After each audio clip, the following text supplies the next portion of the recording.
Welcome to the Expository Songs Podcast. We discuss songs where the main idea of a passage of scripture is the main idea of the song. My name is Daniel Mount, and today we're discussing the best songs from each chapter in the Epistle of James. I have the honor today to be joined by my co-host, Pastor Chad Berry. Welcome. It's good to be here again with you. Looking forward to it. Thank you. Me too. We have each picked what we think are some of the best songs from James. We haven't compared notes in advance, so we don't know if our lists have any overlap. One thing that's a little different about the format of this episode is that often we will go chapter by chapter, and our church has been going through James. You've been preaching a sermon series on James, but there just aren't that many great songs from most chapters in James. They're just, we went back and forth, but there weren't enough songs to have a solid 5-episode series. So this is a somewhat condensed, all-in-one episode. Mm-hmm. So that was just a bit of a programming note, but then as we can take a minute and talk through, what did you have in mind when you were picking songs? Yeah, so something I did a little bit different with this particular episode versus, when we were in Philippians, was I didn't, the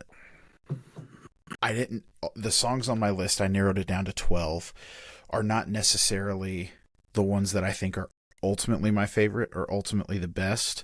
That's getting to the first factor. I tried to get a spread. So I tried to have decent representation from the whole book. So I tried to pull from each chapter. I confess nothing from chapter 5 made my list, if I'm being completely honest. Another thing that I tried to use, typically if a song is congregational, it always carries a little bit more weight with me. I gave myself the freedom to use the word usability. And so if it was usable in a service, then it had a little bit more weight. And the ones that are congregational definitely had the most weight. And then even on the expositional side, I took a little bit more liberties with some thematic connections to the passages versus, this is really expositional. Now, that being said, there are several songs on my list, my number one probably being the most key expositional piece. But those are kind of the three elements that I looked at: a good spread throughout the text, usability, and then a very good organic connection to the passage, or a passage, I should say. So as I go through songs, I do try to give extra weight to anything that's congregational, but for a number of chapters, there just wasn't anything. Yeah. So I did try as close as I could to stick to something that had a pretty strong wording tie to a passage. So that'd be one area where this might be a little different. I didn't go as thematic because this isn't straight up, here's what we sang each week, because some weeks we just had to go very thematic. Yeah.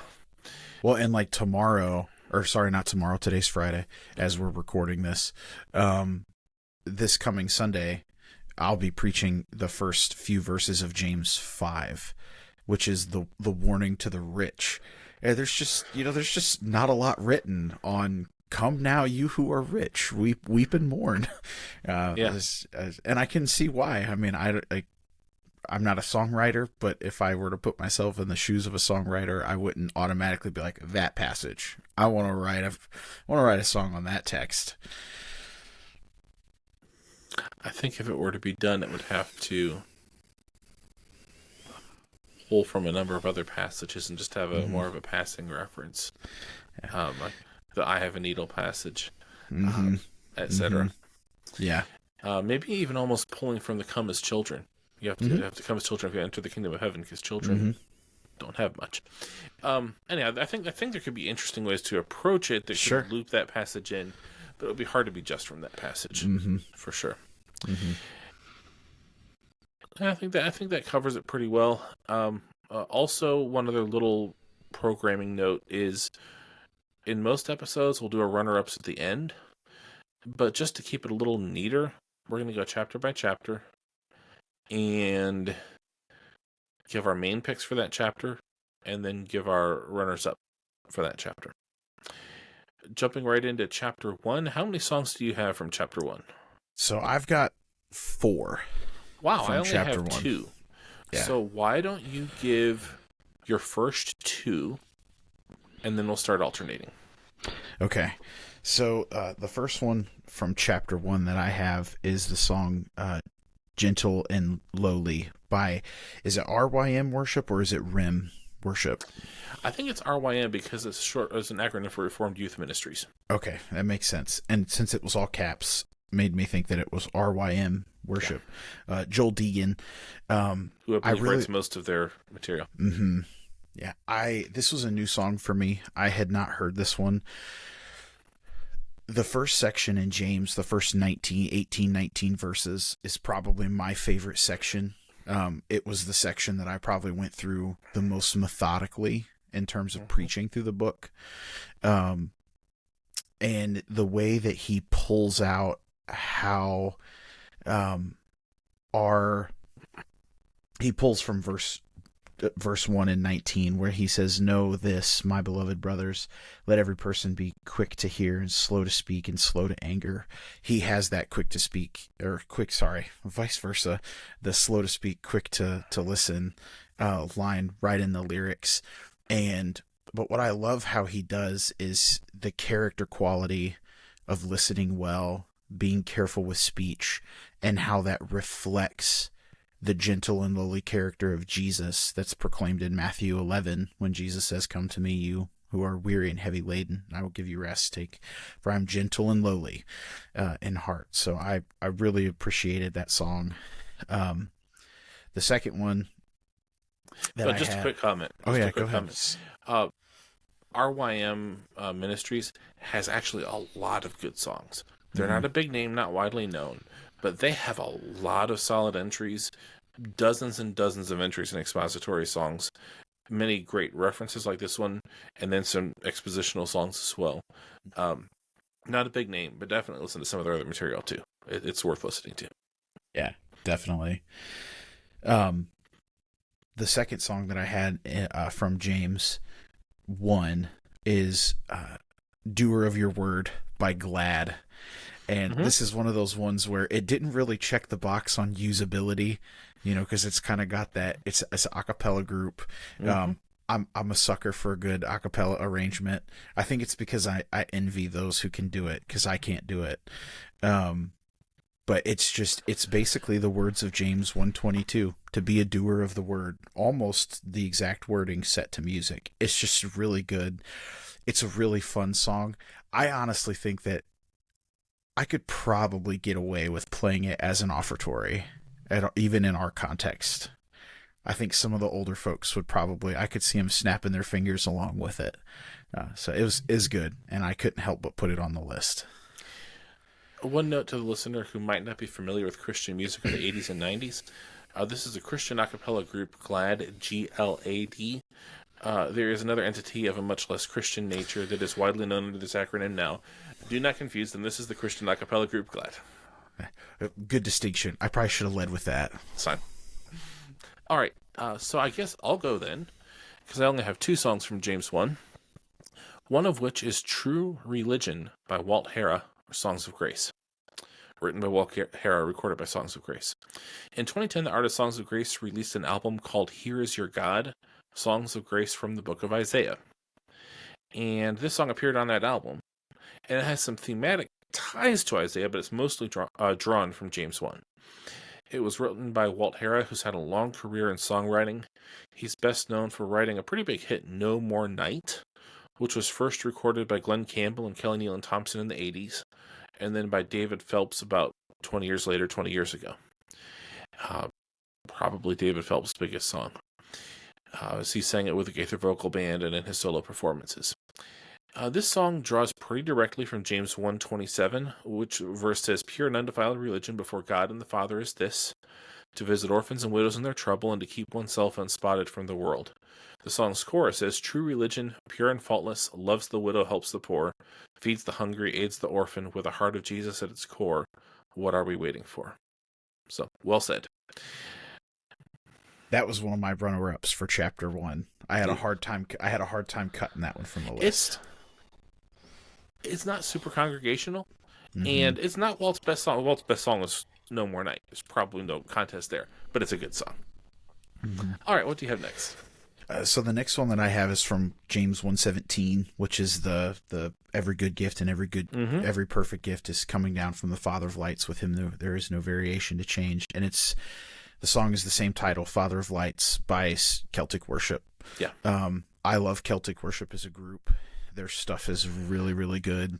A lot of their hymn, I hate to call them covers, but they do kind of put their own flair on a lot of hymns. They're just so good. But I think the thing that I liked about this song so well was that it coming in on the back half of that first section in James, that whole passage is really an appeal back to the first section to count it all joy when we meet trials, because ultimately we know that everything, even that which is seemingly bad, is ultimately for our good. And so in this song, what they do is they create an appeal for us to trust God's sovereignty and to trust that in everything he is ultimately working for our good. So I really, really like this song a lot. It's a good song. All right, my top song for this chapter is the hymn Yield Not to Temptation, written by Horatio Palmer. And it was written a few years after the Civil War, 1868. I grew up not knowing it well, but being mildly familiar with it.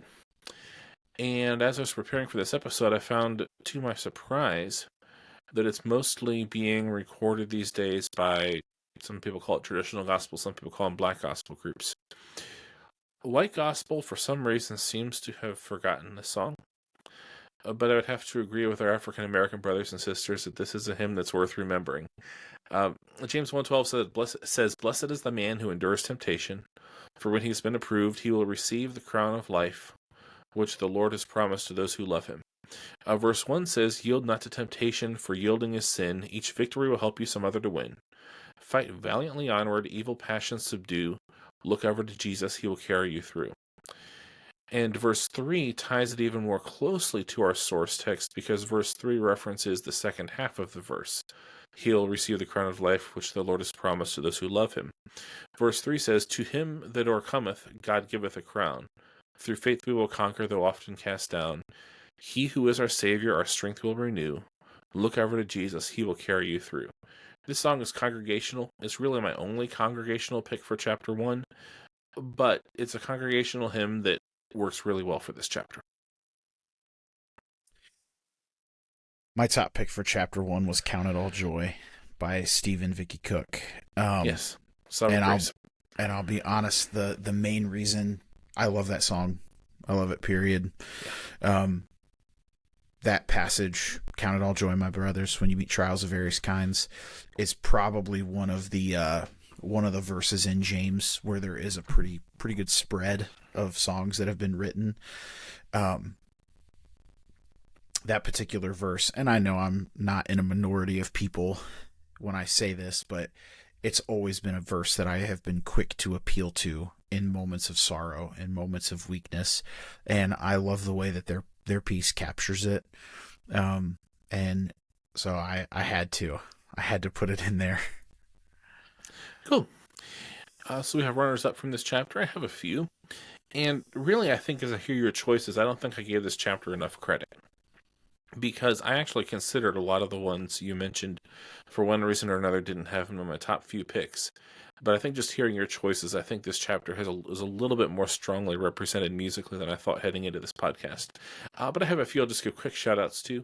Every Good and Perfect Gift by the Hamilton family, who most people would know from their kids series Patch the Pirate. Perseverance by Tommy Walker from James 1:22 through 25. And then there's an old hymn by Daniel Whittle and James McGranahan called Doers of the Word from James 1:22 that's pretty catchy and has a pretty strong lyric. And I'd say that's the one that came closest to making my top dozen. What are your runners up for this chapter? The only one I had was the one I mentioned Okay. from your list. Yep. Cool. All right, we'll go on to James 2. How many songs do you have from James 2? I have 3 from chapter 2. And I only have 2, so I think it will work best if you start us again, and then you'll go 3, my 2, your 2, and so forth. Perfect.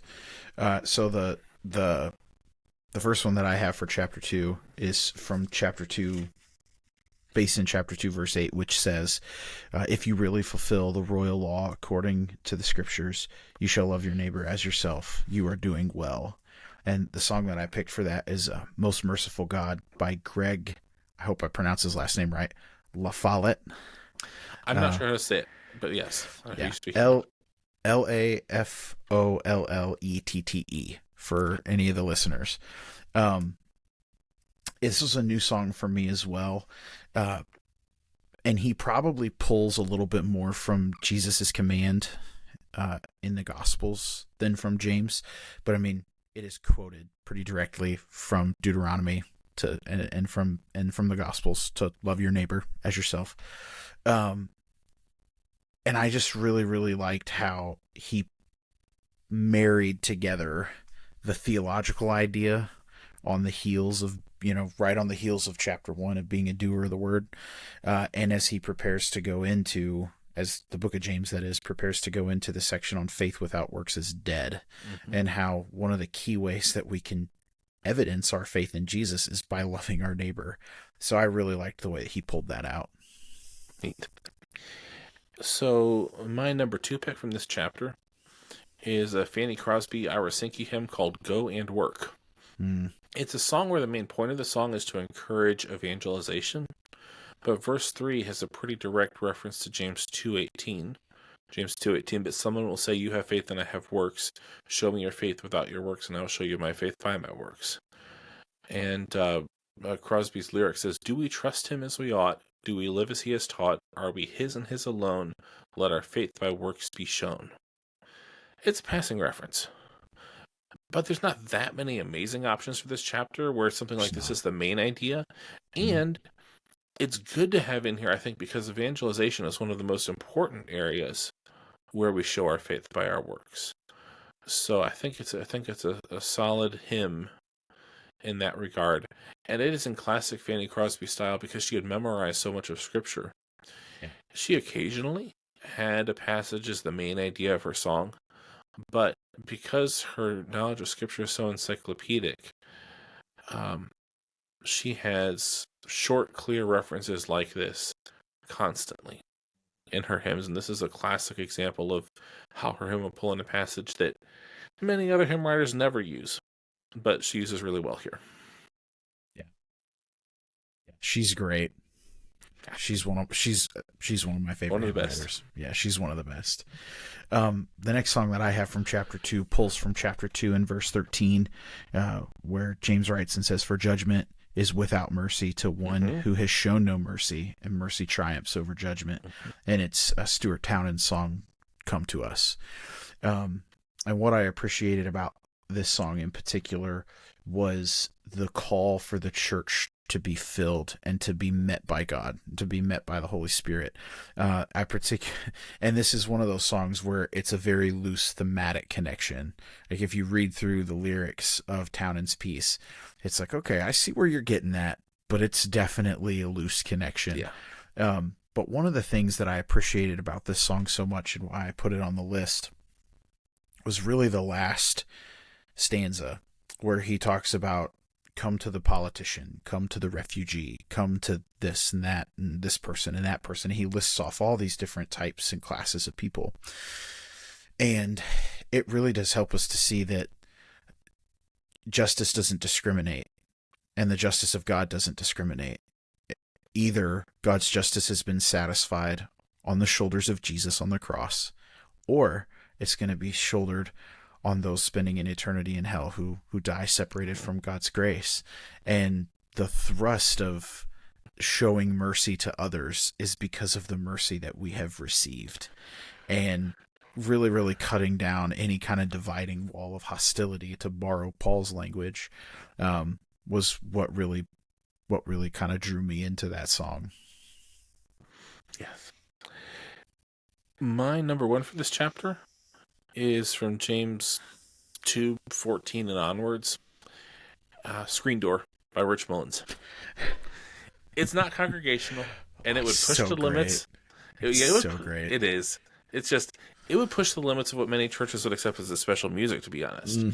But it's fun, and it's catchy, and it has the most memorable analogy I have ever heard for this passage in a sermon song anywhere.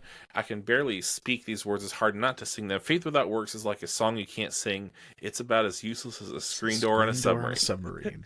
That song is just classic. I mean, when I think of the whole book of James, that's the first song that comes to mind.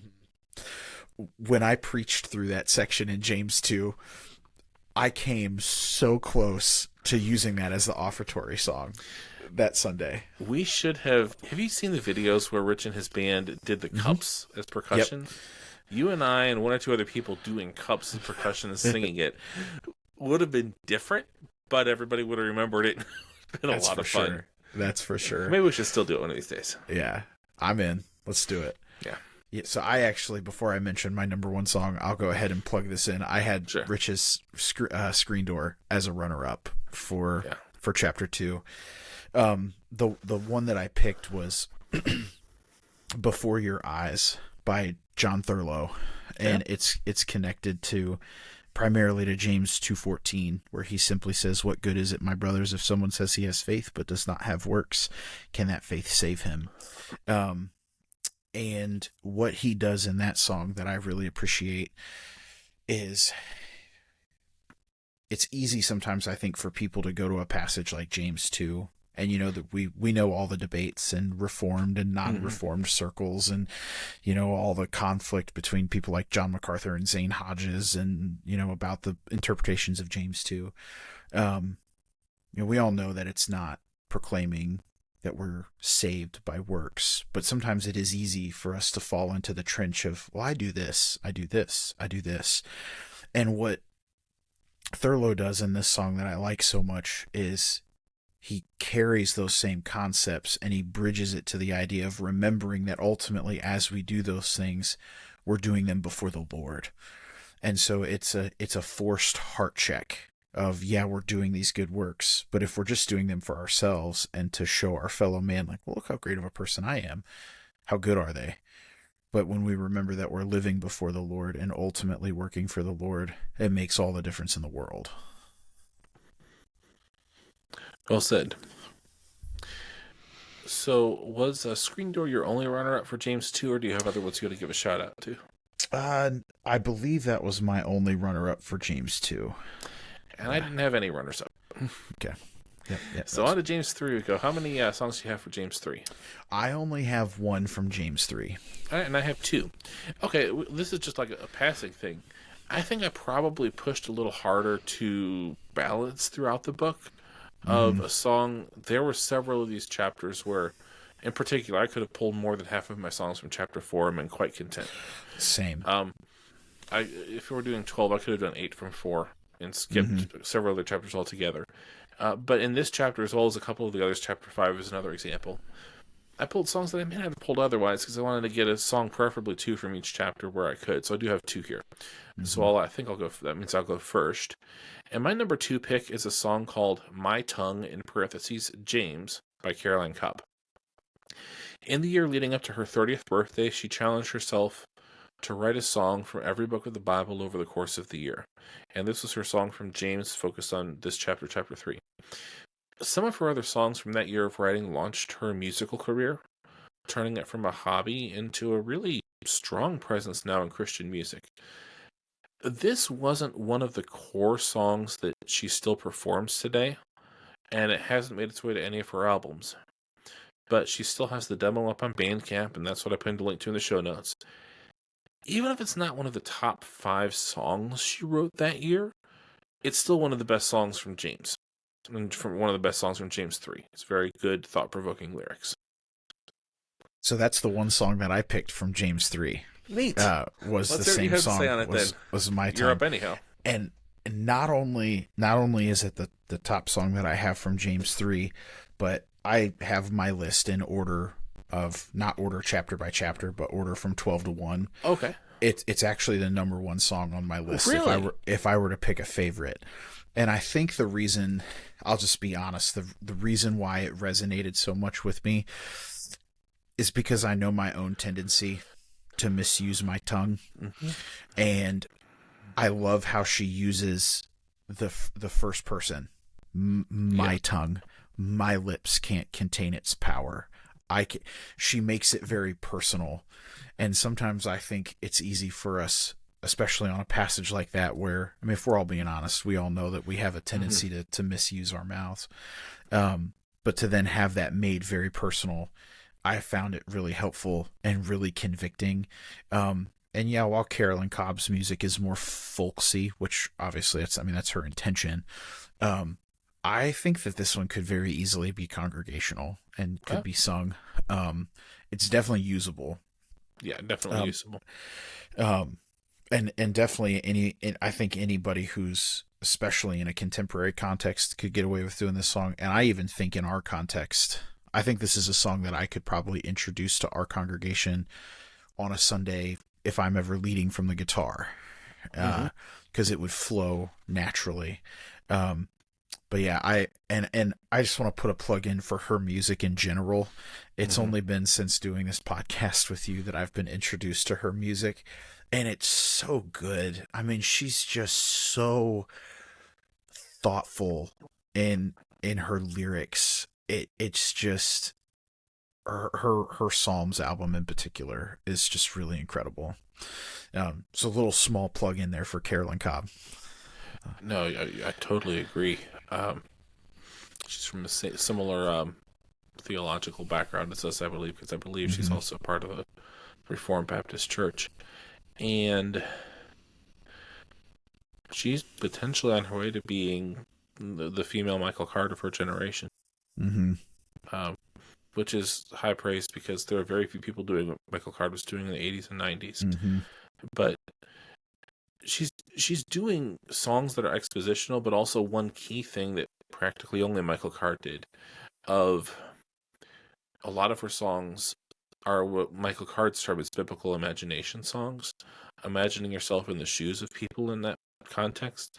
And that's kind of what she does here. She has some reflections in the Bandcamp link of how this song and this passage is personally convicting to her.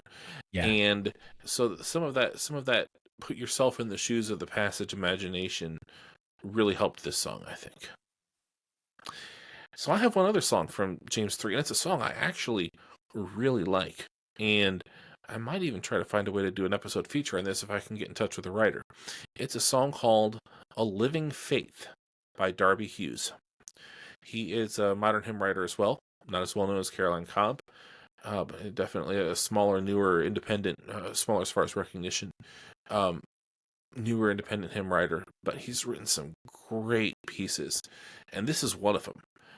It's a congregational ready modern hymn. It's in that modern hymn structure, and he intentionally wrote this song from the book of James overall to capture the themes of the different chapters over the course of one song.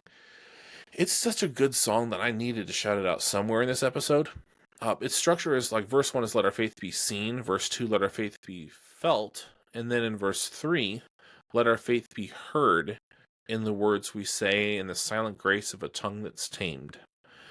It's a succinct summary of the first half of James 3, but it's a particular reference to verse 8, which says, but no man can tame the tongue. It is an unruly evil full of deadly poison.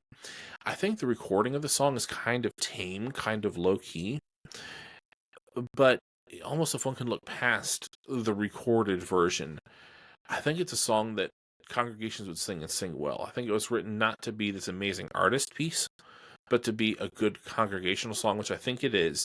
And for an epistle that has such few good congregational songs, it was really nice to find one for this chapter. The only runner-up that I think I had, and I think it was loosely connected to chapter 3, and I confess I can't remember I didn't write down the name, I just wrote down the title of the song, is just called Gossip. It's off of a children's album. And I remember I was like, the lyrics are just incredible, like cutting right to the heart of the power of the tongue. There's another one on that same album. There's a pirate ship. It's like Pirate something is the album. Patch the Pirate, maybe? I think it's Patch the Pirate, yeah. And there's one on the power of the tongue, and there's one on Gossip, and I was like, man, I know this is children's music, but this is good stuff. This is rich. Yeah, there's a Patch the Pirate song called Gossip from James 3, 5, and 6. Yeah. I don't know for this particular song off the top of my head, but Ron Hamilton, who I mentioned as a runner-up in Chapter 1, he wrote a lot of the Patch the Pirate music. He had some kind of eye condition. I think he had to have an eye removed, so he wore a eye patch. Okay. And so, like, a pirate was his persona, because that's what kids associate with somebody who has an eye patch. Yeah. But he wrote a lot of their songs. He passed away a few years ago, but for decades. And one thing that I'll give him a lot of credit for is he pulled from a lot of passages that weren't commonly otherwise pulled from, and I appreciate that. Mm-hmm. Yeah, definitely. I have one runner-up for this chapter as well. It's a song called Judge Ye Not by the Sensational Nightingales.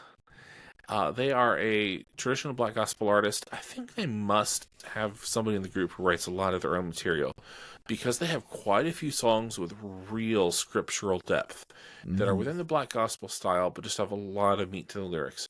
And this one's primarily based in Matthew 7, 1 through 5. I really think if we podcast through Matthew 7, this is probably going to be one of my top 5 picks for Matthew 7. But the song has a passing reference to James 3:8, which says, "No man can tame the tongue." And one of the song's lyrics says, "Why would you kill a brother with a poisoned tongue and not think of the wrong you have done?" So definitely a song I enjoy, but it's just a passing reference. I kind of made it more of a runner-up here. I remember when I listened to that song as I was prepping, the first thought that came to my mind was, what a cool band name.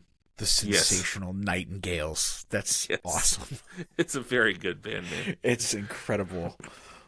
And even if I did make one of my top picks for this passage, they have so many songs with so much scripture in them that if we were to make it through the whole Bible, it's not the only podcast they're going to get a shout out in.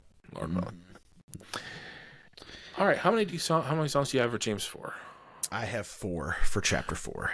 And I actually have 5, so I guess I'll go first. Okay. And my first pick is Almost Home, written by Matt Boswell, Matt Papa, and Lauren Papa. I really like this song. And that one's on my list as well. It's on your list too? Yeah. Well, I'll give my thoughts on it. Well, I need to give your thoughts on it right after, even if it's out of order. Yeah. I only have it at number 5 because it's a passing reference. It might be my favorite song that has a connection to James chapter 4. The last verse starts with, "This life is just a vapor, we're almost home," which is a reference to James 4:14b, "For what is your life? It is even a vapor that appears for a little time and then vanishes away." But it's a great congregational song, and if I was in a congregation that knew it, I would definitely do it for this passage. And this is a song that has that catchiness to it, that my toddlers love it. Virtually every Sunday as we're coming home from church, we start singing this when we're about 5 minutes out from home. So it's become somewhat of a family tradition to sing it quite regularly.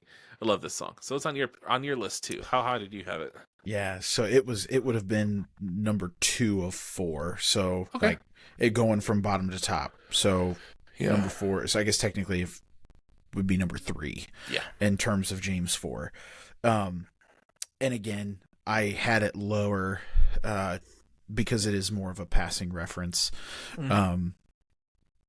I remember when the song was released, and the first time that I heard it, I feel no shame in saying I wept the first time I heard this song. And I think I listened to it on repeat for several weeks when it first came out. It's a song that routinely comes to my head and that I start humming and singing. I love the melody. The melody's so good. The lyrics are so good. I'm tempted to start singing it right now. I'm not gonna, but I'm tempted to. And I love the whole idea of stay the course, stay faithful, stay strong. This life is just a vapor. We're almost home. This, by the way, this song, 2 other thoughts on this song. It's a phenomenal song to harmonize to. Like singing a bass part, it's great to sing a bass part too. It's great to sing a tenor part too, alto part. This song is just, especially in the chorus, this song is just built for harmonies. The original recorded version isn't super harmony heavy, but this is it's just a great song to harmonize to. The other thing is, since you shared yours, I have to share mine. I wasn't going to, but I will. I have to share how I first heard it, because it was an unusual context. It was really cool. I think twice a year, the Gettys do a hymn writing collective, a series of maybe 4 lectures or so, recorded live or given live, and some other pre-recorded resources, and then like a face-to-face video call critique on 1 or 2 of your songs. And it's quite expensive. I was only able to afford to do it once, really, but I did it once, and in one of those sessions, this I think was spring 2020. I think the song was released to the general public at the Sing Conference in fall 2020, if I remember correctly. I think you're right. Either that or it's the same spring-fall thing, but it's 2021, one way or the other. So that spring, there was some discussion of how hymn writers can pull inspiration from other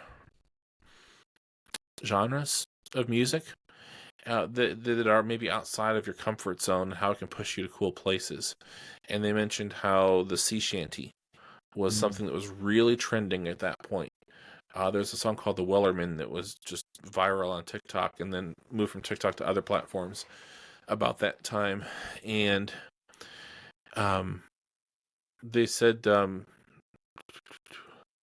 I forget how many of the mats, several of the mats were on that call.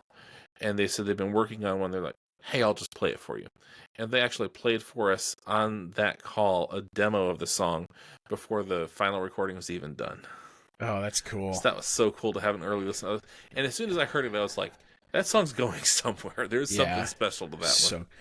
We've actually got it locked and loaded in the queue to that. We're going to introduce it at our church soon. Oh, I've already got Becky. Well, I shouldn't just say it that way. Our piano player, who's Becky, who's my mother-in-law, and a very good piano player. Yeah, she is. She's incredible. Yeah, I went on their website and purchased several pieces, and that was one of them. It was that one. I Am Not My Own, the one that Sky Peterson wrote with Ben Shive, and What Is Our Hope in Life and Death? Yeah, Christ, Our Hope in Life and Death is the title of that one. Yep. Our toddlers will be very happy when you introduce Almost Home. It's one of their favorite songs, period. Yeah, I heard them singing it on Sunday after church, and it warmed my heart. It brought so much joy to my soul. Yeah. They sing it often. It's one I hear often around here. Good song. So, let's see. I think I started, so I think you're up. Okay, so, and that'll kind of be 2 for 1 for me since we both had Almost Home on there. Yeah. So my number 4 on chapter 4 is Refiner's Fire. Yes. And I have to be honest, I picked this song a lot out of nostalgia. The church that I grew up in, which is not far from where I live, is not far from where we go to church now.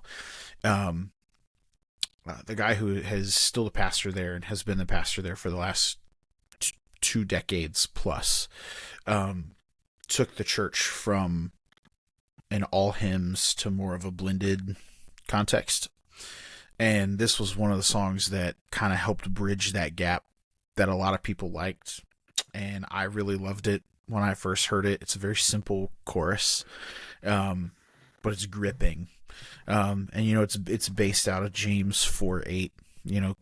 Cleanse your hands, you sinners, and purify your hearts, you double-minded. But ultimately, we know that purification is done through the sanctifying power of the Spirit. And so the plea is that God would sanctify us and make us whole. And so I couldn't help but include that one on the list. And that's a song by Brian Dorkson. I'm not sure if I'm saying it right. But just to clarify for those who are following along. All right. My number 4. Oh, sorry. Do you have more thoughts on that one? Nope. Okay, good. Didn't want to cut you off. My number 4 is an old hymn called He Giveth More Grace by Annie Flint and Hubert Mitchell. It's a 1941 hymn, and when I was younger, I thought it was a hymn everybody knew. I grew up singing it to the point that, like, everybody knows Blessed Assurance and everybody knows Amazing Grace. I thought everybody knew this one, too. But certainly as I grew up, I came in more churches that never sang it, and I don't think it's as widely known as I thought it was when I was a kid. Maybe that's honestly because it's still under copyright. the songs that are under copyright are less likely to be licensed for other hymnals. Copyright law, interesting, tricky sometimes. But it's a really good hymn. I have a link. It's been done on the Gaither Homecomings for those who are familiar with that context. There was a hymn sing video that they did that had a Reggie and Lady Love Smith rendition of this one. So Southern Gospel fans are more likely to have some familiarity with it than contemporary Christian music or modern hymns fans. The writer of the lyrics, Annie Flint, went through so much in her life. I don't always go into, in fact, I don't usually go much into hymn writer lives here, but this one really helps us understand the depth behind this lyric. Her mother died in childbirth with a younger sibling when she was 3. Then her father died of an incurable disease a few years later. Then she was adopted, and her adoptive parents died within a few years of each other, and she was a young adult. And then she trained to be a teacher and got arthritis so badly, starting in her second year of teaching, that it first limited her ability to teach and ultimately rendered her unable to walk and unable to teach. Nevertheless, she came to saving faith at age 8 and remained steadfast in her faith amidst just a lifetime of trials. So this comes from James 4:6, which says, "He giveth, but he gives more grace," or "He giveth more grace," in the King James. And I'll just quote the first verse and chorus of this song. "He giveth more grace as our burdens grow greater. He sendeth more strength as our labors increase. To added afflictions he addeth his mercy. To multiplied trials he multiplies peace." And then the chorus. "His love has no limits. His grace has no measure. His power has no boundary known unto men. For out of his infinite riches in Jesus, he giveth and giveth and giveth again." I still think this song deserves to be considered one of the all-time greats. It's a phenomenal hymn that I wish more people knew. Yeah. I have that one as a runner-up for chapter 4. Great. Mm-hmm. So I think then we're back to you, although I've got 2. Your next one is your number 2 for this is one we already went over, so let's just forget the order and you can go with your next, whatever one you have next. Okay, up. I've got 2 more for chapter 4. Okay, I have 3 more. So maybe I should go then. Okay, go ahead. Let me double check. Yeah, I have 3 more. Okay, I have the hymn "Nearer, Still Nearer" by Lelia Morris. Got that one on my list too. Neat. This is one of those chapters that's working reverse of how it usually works, is you usually get to things first, but I guess I am this time. Lelia Morris is known as Ohio's Fanny Crosby. She was also blind later in life, not as much of her life as Fanny Crosby was.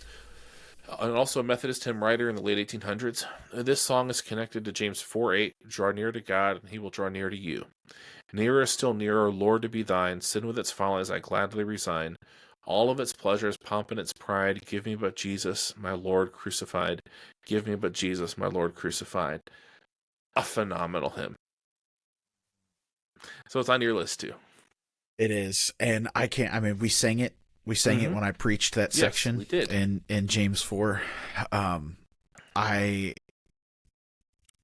didn't know a whole lot about Lelia Morris until I met you, and have learned a whole lot more about her, and have researched a whole lot more about her and the music writing that she did, and traveled and wrote songs for revivals and Sunday school meetings and all kinds of stuff. And she's a very, very excellent hymn writer. It's actually kind of cool. She's not really, her home base is not that far away from where we are in Ohio, which is kind of cool. And one of the 2 main camp meetings that she did a lot with through the years was the Methodist camp meeting in Mount Vernon, which is the next county over and practically the next community over from where our church is located. I don't think there's a town of any size between Lexington and Mount Vernon to speak of. So Belleville would be close. Okay, Belleville. Yeah. But if you go in a straight line, if you're going down 13, Belleville's a little bit. But if you were to draw a straight line between Lexington and Mount Vernon, there wouldn't be one.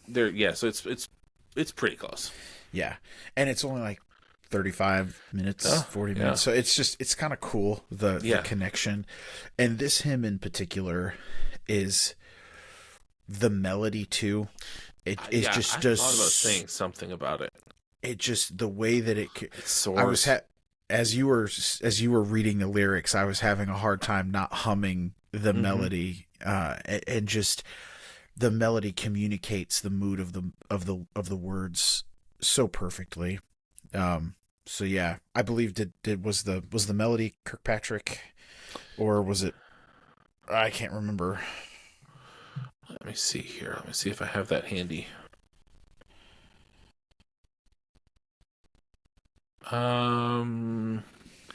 It was published in a hymnal that was published by William Kirkpatrick and Henry Gilmore, but I don't have the lyric author handy. No, it's not that. I was just curious. Let me try one more thing. I actually have Expository Songs pulled up. Okay, I'll pull it up on Hymnary, which is hymnary.org, is the largest site for hymn lyrics. It's tricky because they have representative hymn lyrics as the first example given of a hymn lyric when you pull up a hymn, and given the doctrinal and cultural preferences, they will often go with a gender neutralized version of a hymn lyric. But if you know how to use a site and know how to dig, you can find the original version of the lyric almost always. Okay, is finally I finished pulling up. It actually says on Hymnary she composed the music to this one as well. Okay. She did not she composed the music to maybe half of her songs, I'd say. She did not always compose her own music, but definitely sometimes did, which was a difference from Fanny Crosby, who actually wrote a few melodies through her lifetime, and a few of them may have made it into hymnals, but largely she kept her melodies to herself because she felt that they were more for her own edification and were not something that a congregation could sing as well, so she stayed in her area of strength. Lily Morris, on the other hand, wrote some really good melodies through the years as well. Yeah, so how high was that one ranked for you, by the way? I don't think we said that. So that would have been, is number 2 in my list for James 4, but in my list as I put it overall as far as favorite songs from the whole book, it was actually number 3 on my overall list. Wonderful hymn. Yes. All right. Well, since I did one, why don't you just go into whatever song you have next? Okay.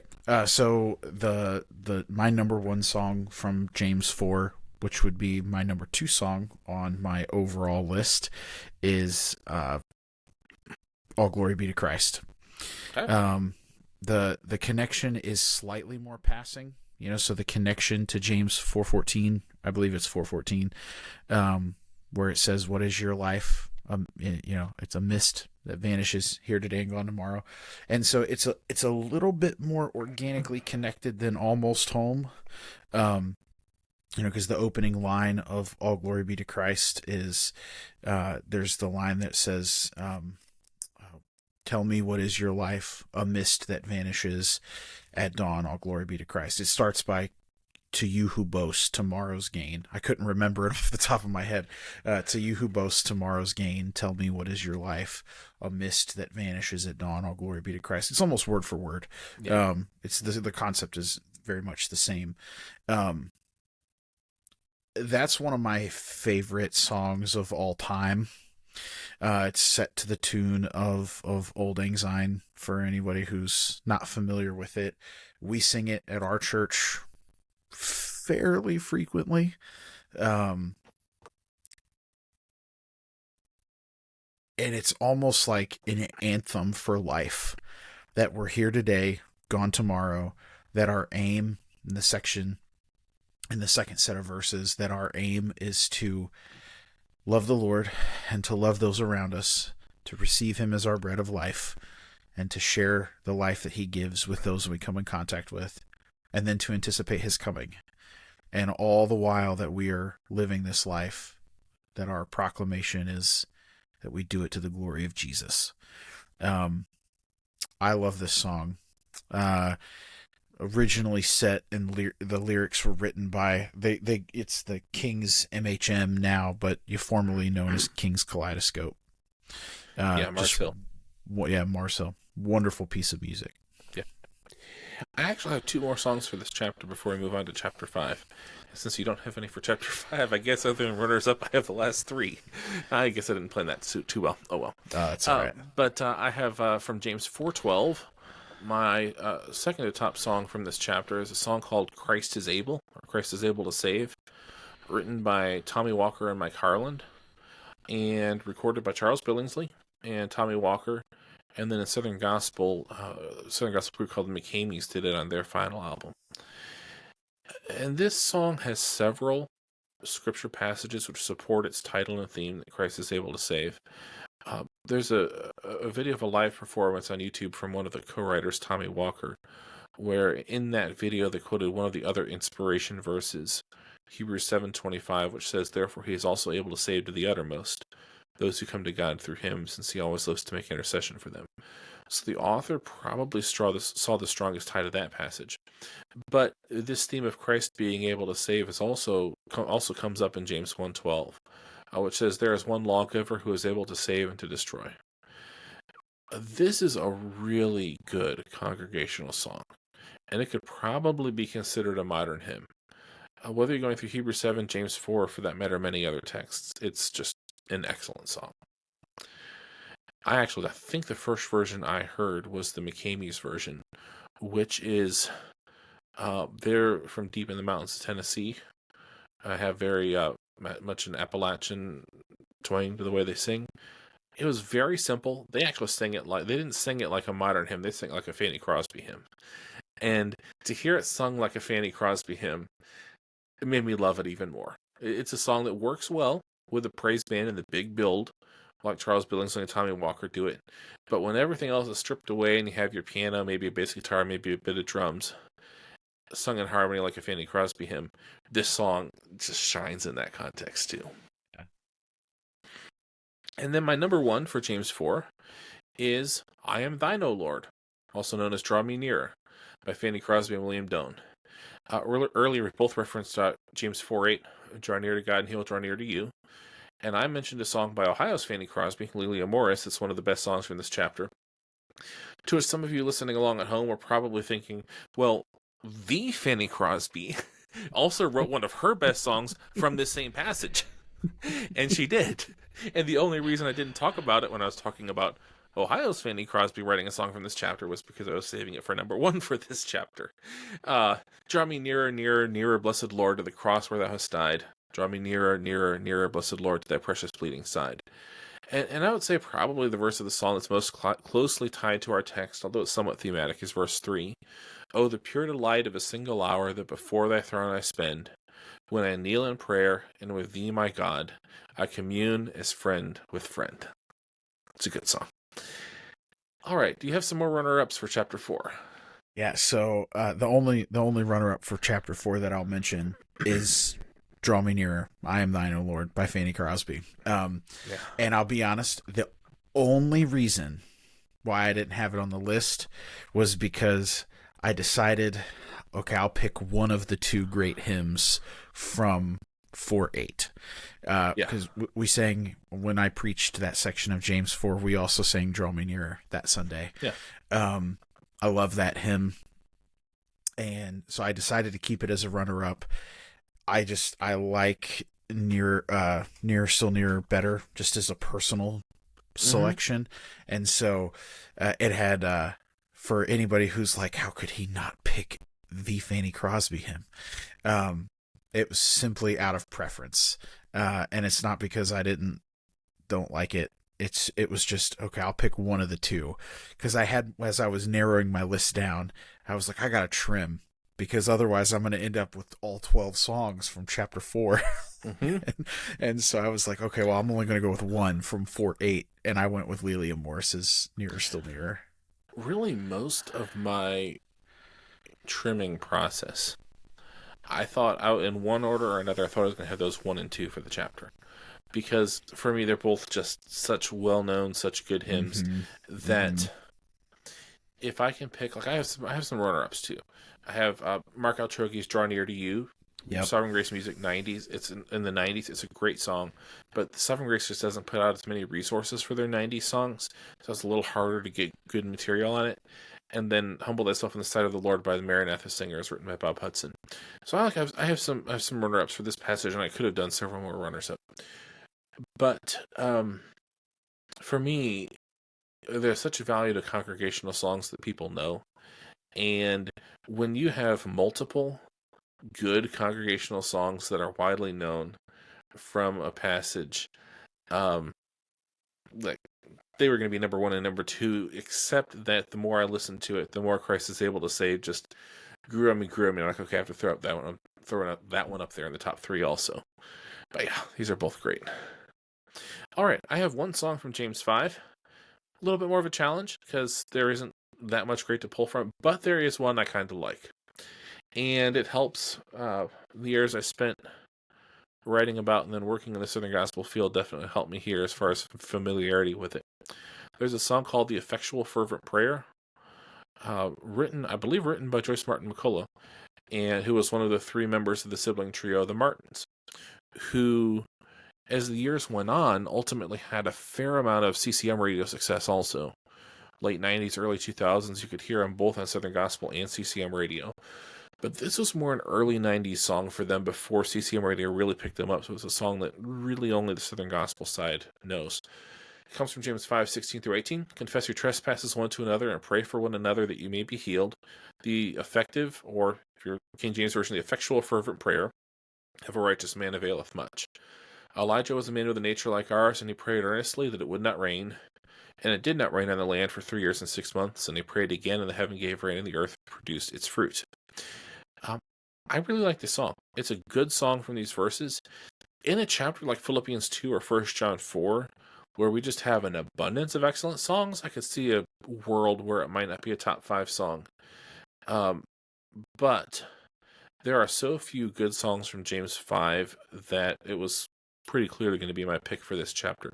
Especially because it's not just like the main line of the chorus is the effectual fervent prayer of a righteous man availeth much. How much more clear a tie do you have? But that the first verse, is a verse about Elijah, tying it into the Elijah portion of the passage too. So I really liked that the song is like really thoughtfully tied to the passage and a relatively catchy song too. Yeah. The only reason why I didn't, that would be if I were to pick a song for chapter 5, it'd be that song. Well, like almost I hate to say, but what else? What else is there? Yeah. Like the closest next one would be Leaning by Matt Maher. And you got to dig pretty deep to even find the connection to 512. But yeah, it just, as I was trying to trim the list, I was like, I don't even know if I'm going to include anything from 5.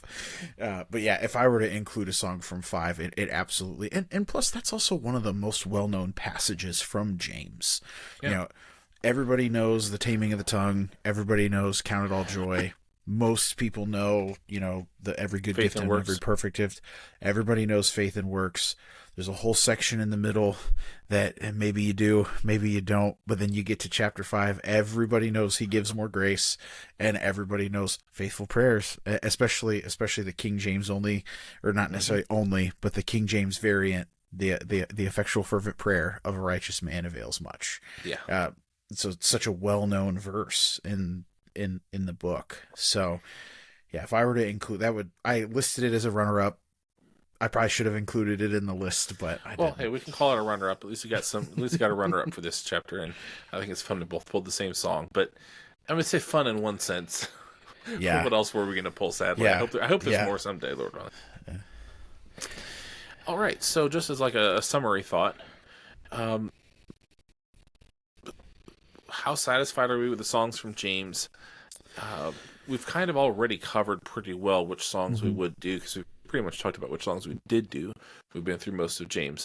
But how satisfied are we with the songs from this book? I would say there are a couple sections that are well covered. Yep. I think there are some sections in James 4 that are well covered. There are a few sections in James 1 that are well covered. I would say overall, though, there's just, especially depending on if I'm thinking about planning it out to preach through it, and as I'm thinking about how I preached through it, if I took bigger bites, it wouldn't have been too bad.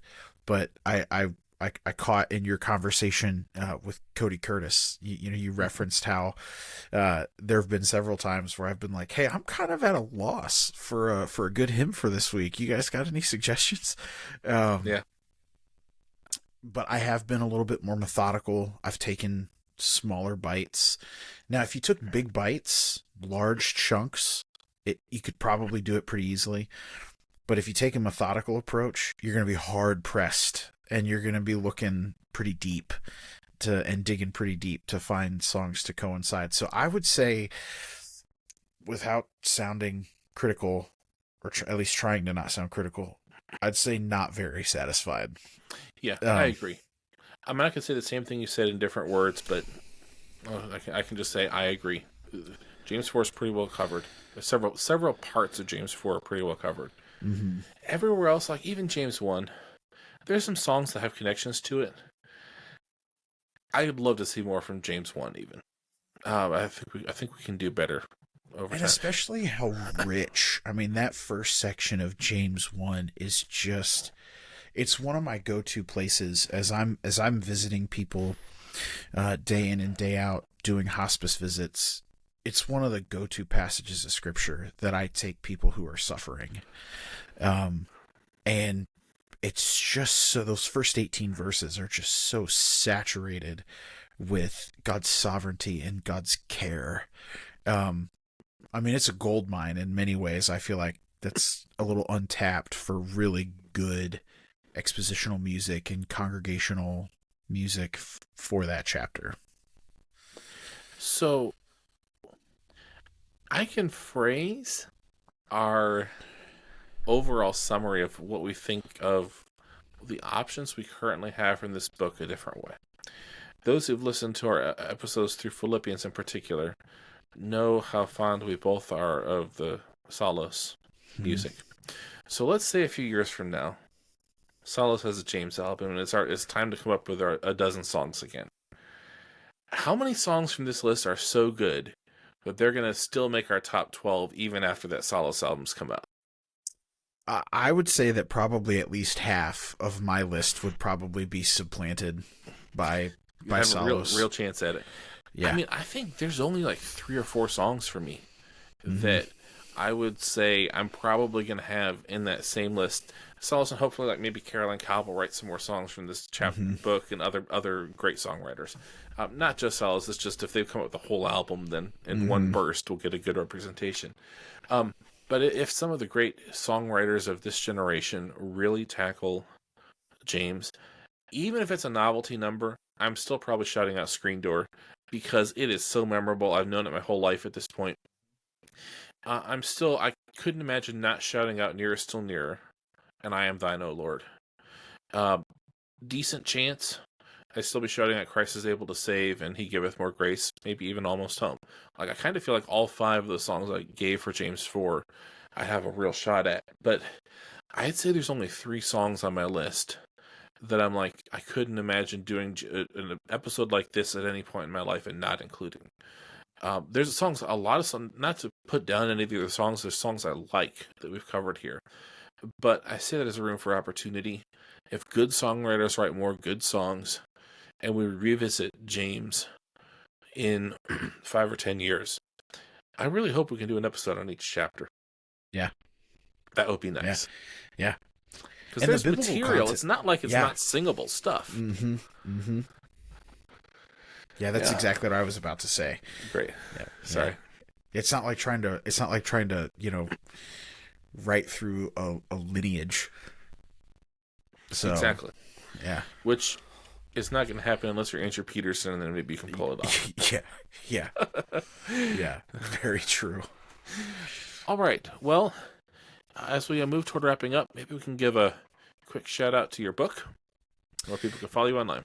Yeah, sure. So as far as following me, the only social media platform I use is Facebook, Chad Berry, and I really only even have a Facebook so that our church can have a Facebook, and I manage that. But it is a reliable place to reach me if anybody's ever curious and wants to touch base with me. You can find me on Facebook. My book, Communing with God, a basic guide to the discipline of prayer, can be found at store.bookbaby.com. I'll send Daniel a link, and he can link it in the show notes. It's hard to believe that I think it might even be getting close to a year that it's been out. And so hopefully it's meant to be a basic, kind of a kickstart. If people who feel like they don't know where to start, it's designed to be a kickstart for people to just begin enjoying the privilege that God has given us in prayer. And through the same editor, have another book that will hopefully be coming out probably midsummer. We're going to start the editing process in April. It's really going to be meant to be an evangelistic resource. I confess I don't even have a title yet for it, but it's essentially the answers to life's big questions from Ecclesiastes. And so the whole idea is going to be to put something in somebody's hand that is a little bit more substantial than a gospel tract, but that's a little bit more accessible as opposed to, like a 125, 150, 200 page book. That's a philosophical treatment of who are we? How did we get here? Where are we going? What went wrong? But very succinct answers to those questions from the scriptures. So when that's out, I'll be sure to keep you posted on how that process is going. Thank you. Absolutely. And thank you for coming on and taking the time to do this. James, it's a bit of a challenge to cover, but I'm glad that after months of head scratching and how are we going to do this, I'm glad to finally settle on here's a way we can kind of still do it. I'm glad we pulled it off. Thank you for your efforts helping pull this off. My pleasure. Thanks. And listeners, if you enjoyed this episode, feel free to share it with a friend and subscribe to catch future episodes. You can also find past episodes and the free 62,000 entry Expository Songs searchable database at expositorysongs.com or deegamount.com. Thank you for listening.